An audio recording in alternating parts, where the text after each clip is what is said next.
Hello, welcome to our spin-off channel, Tales for Bookeemonsters. It is Friday, December the 20th, and we are here to read the next chapter in our Advent calendar cozy mystery bedtime read-aloud. The book is Christmas at Glitter Peak Lodge by Kjersti Herland Johnsen. Being the 20th, we are reading chapter 20. So what I'll do is I'll be popping off the stage here, so all you'll have is the ambiance. I will read the chapter, and at the end of the chapter, we'll say goodnight, and we'll do this again tomorrow. Ready?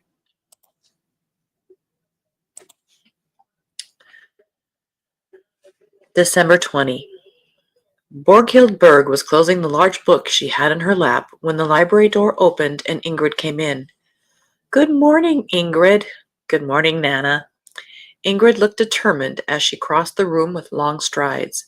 She seemed a little tense, and it was no wonder, Borghild thought. She was impressed that her granddaughter was even on her feet at all after the dramatic events of the last few days. It was also the Friday before Christmas. Ingrid sat down next to her grandmother and put a hand on her arm.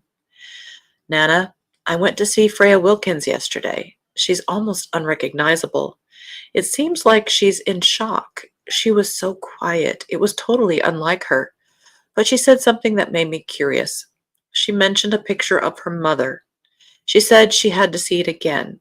What did she mean by that? Why does she think we have a picture of her mother here? Nana Borghild was silent for a while. I'm going to tell you about that picture, she said at last. But there's so much to tell, and I need time to convey it properly. It's time for you to understand how everything is connected. But I think we'll have to do it later.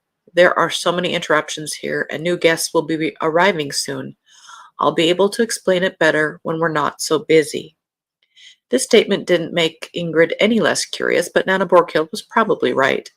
This was neither the time nor place. The guests would soon be at the door, and the mysteries of the past would have to be set aside for the time being.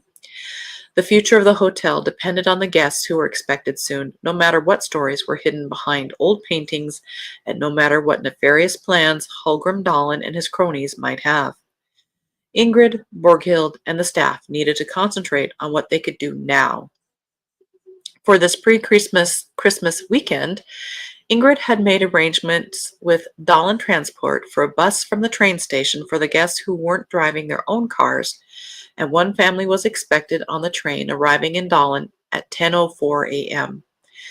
When the minibus pulled up in front of the hotel at 10:30, the main door was open, the banister was decorated with pine branches, and the fireplace was crackling merrily in the library. Maja had lunch preparations well underway. Alfred was ready to carry in the luggage, and Ingrid felt a sense of calmness. This was what she'd been preparing for. It was like before, when she was climbing. Everything was a jumble of nerves, anxiety, fear, preparations, and noise in her head, until she was standing there at the base of the rock face she was about to climb, took the first step, and was up on the wall. Then her mind went quiet, and she concentrated on the holds, the way up, what she'd been practicing, what she knew she had to do.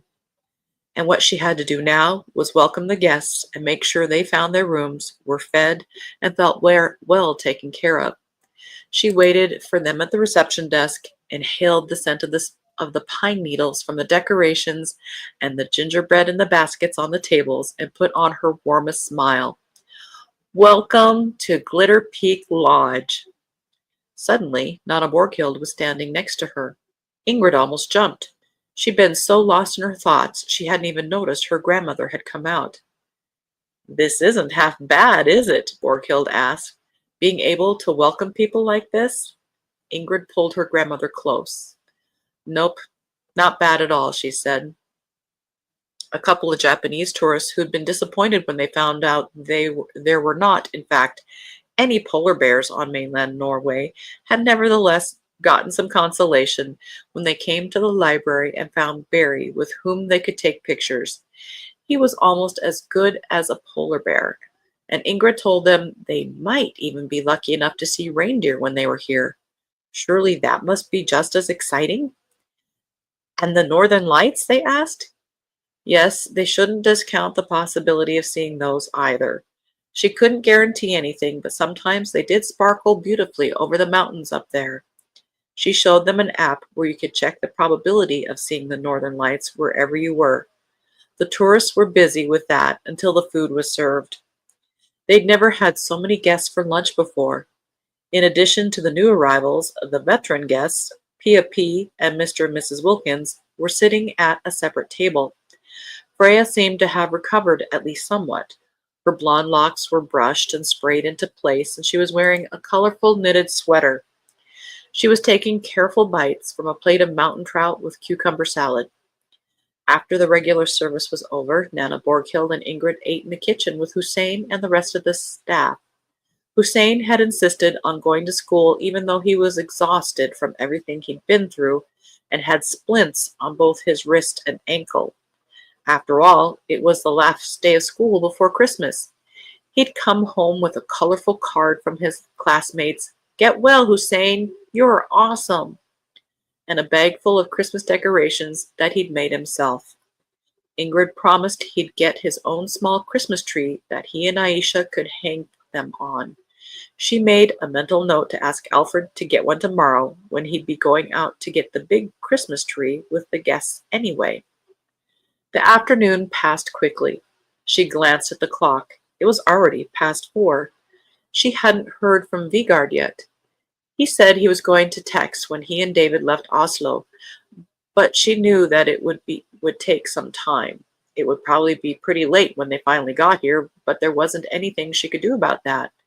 They'd get here when they got here. She just hoped nothing went wrong at the last minute. She had to have her best friend here with her this weekend.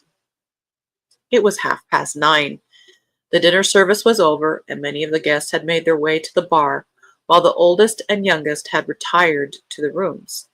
The guests had praised the food, and Sunny and kitchen assistants had been running in and out all evening, refilling plates, which were empty again before they knew it.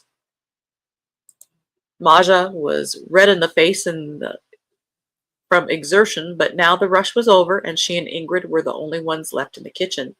Ingrid decided to use the occasion to ask some more questions about the disappearance. There were some things she still couldn't quite wrap her head around. The chef turned toward her and wiped her hands on her apron. Hallgrim Dahlon's sister? That was before my time. Can you tell me whatever you do know? Ingrid asked. It seems like people would rather not talk about it. What she actually meant was that her grandmother didn't want to talk about Charlotte Dahlon. The chef glanced at the door and moved a pot off the stove before pulling out a chair and sitting down. It's probably something that's difficult for people to talk about, she said. Maybe those who knew her thought it was better to forget the whole thing. It must have been terrible for everyone when she disappeared. She was very young after all, only a teenager. But have you heard anything about what might have happened? What do people in the village think? No one knows anything for sure, Maja said, but there have been a lot of rumors about the case. Some claim she ran off, that she had a boyfriend her family refused to let her be with. Others believe she was the victim of some kind of crime. But most people seem to think she killed herself, jumped into the waterfall. And that wasn't something you talked about in those days. But why would she do that? Ingrid asked. There were rumors that she was pregnant, Maja said, and that the man she was marrying wasn't the father. The kitchen assistants had cleared out the dining room and gotten the rest of the night off, and Vigard and David's food was ready to be reheated whenever they arrived, since there was still no sign of them. I'll just head up to my room for now, Pia P. said. Ingrid thought she looked a bit downcast. She'd probably also been looking forward to her friend's arrival. Maybe she'd even dressed up a bit more. Ingrid had admired Pia's white wool dress and noticed that she'd done her hair extra nicely tonight. Now, almost the whole evening had passed. Pia walked up the stairs quite heavily, holding onto the railing. Ingrid sent Vigard a text and got a response. They were pretty close, I think. It was 10:30 before David's car pulled up outside the hotel. Ingrid had kept herself busy at the reception desk while she waited. She heard the music from the car before it was abruptly turned off, and Ingrid opened the main doors to welcome the guests. The torches were still lit along the staircase, creating a luminous path in the December darkness. David opened the door, stepped out of the car, lifted a hand in greeting, and went to the back to open the trunk. Vigard jumped out of the passenger side and sprang up the steps to give Ingrid a hug. He was finally back. She felt relief flood through her.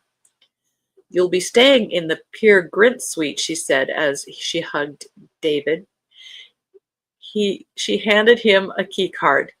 Do you need any help with the bags?" "No, thanks. It's fine," Vigard said. "We'll just go upstairs, drop off our stuff, and I'll tell Pia we're here." Okay, so far so good, Ingrid thought when she'd finally landed in her own bed. If this crucial weekend were a mountain trip, they'd be just starting the ascent. End of chapter 20.